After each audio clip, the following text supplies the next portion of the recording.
I was cleaning out my husband's car when I found it. A second phone, tucked under the driver's seat, wrapped in a gym sock, with a dead battery.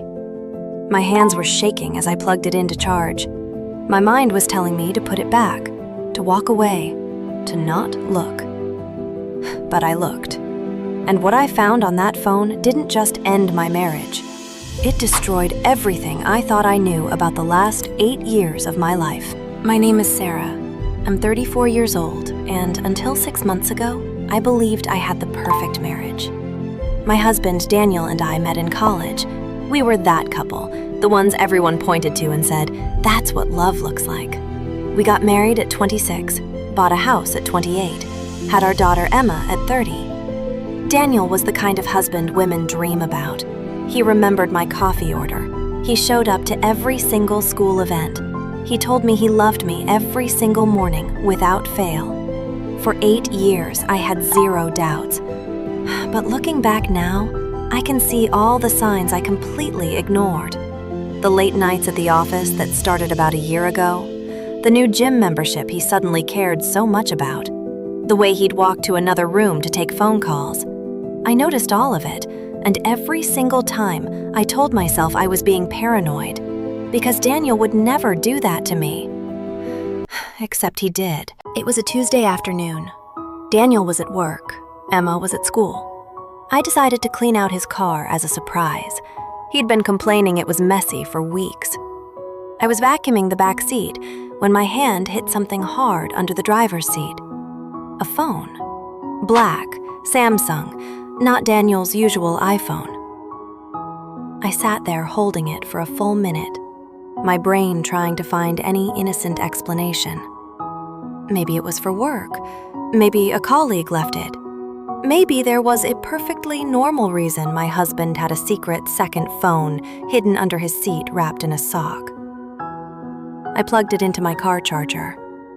When it powered on, there was no password. The first thing I saw was a text thread. A woman named Kira. The messages went back 11 months. I'm not going to read them all to you, but I will tell you this.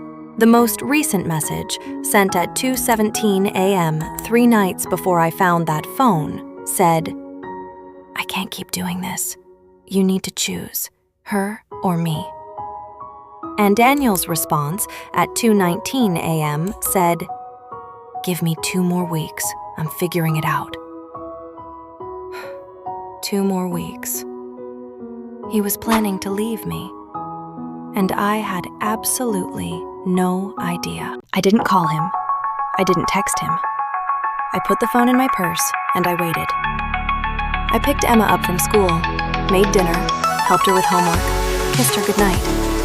And when Daniel walked through the door at 7 p.m., holding a bouquet of flowers, he actually brought me flowers that day. I was sitting at the kitchen table with both phones in front of me. His face went white. He didn't even try to explain.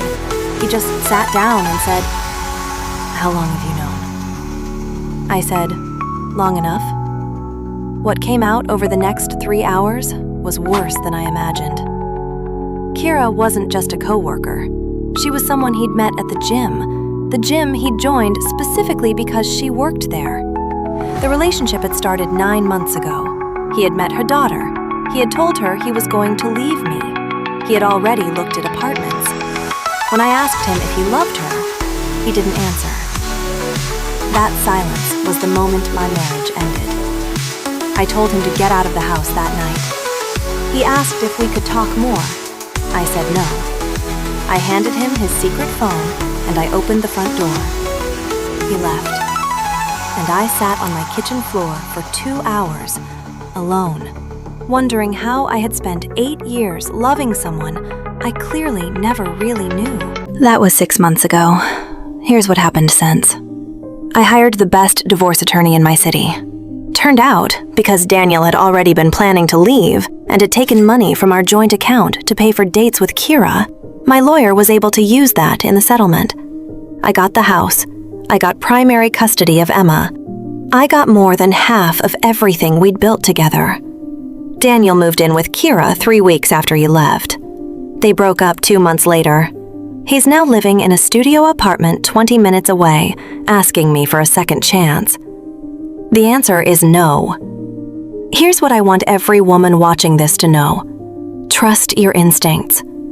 I knew something was wrong for a year before I found that phone. I just refused to believe it, because believing it meant my whole life had to change.